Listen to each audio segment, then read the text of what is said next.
कलाकारों बहुविध समस्या नहीं मंगलवार ब्रह्मपुर राजरास्तार गर्जिछंती शह शह कलाकार।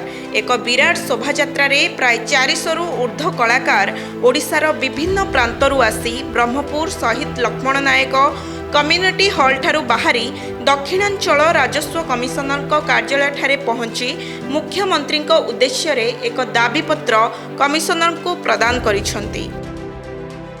आमर कलाकार मानकर जो प्रकार अभाव रही असुविधा रही प्रतिपादित करी आमे पत्र दाबी पत्र देलु।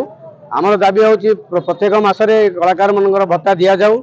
वर्तमान 2 मास आम पेंशन पाइनु भत्ता पाइनु बहुत कष्ट अच्छा आम कलाकार माने।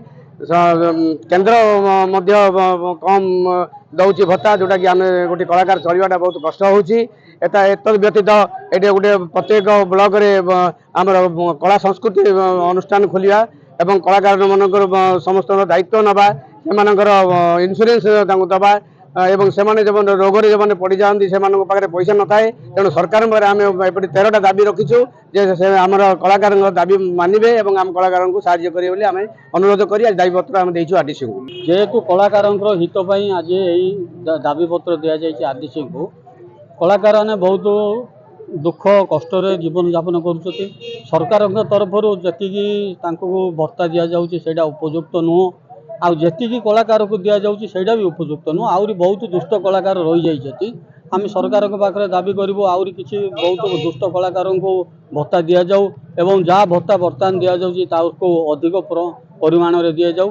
तेणु आज ये community hall Brahmapur community hall rally बाहरी आरडीसी ऑफिस ठारे पहुँची।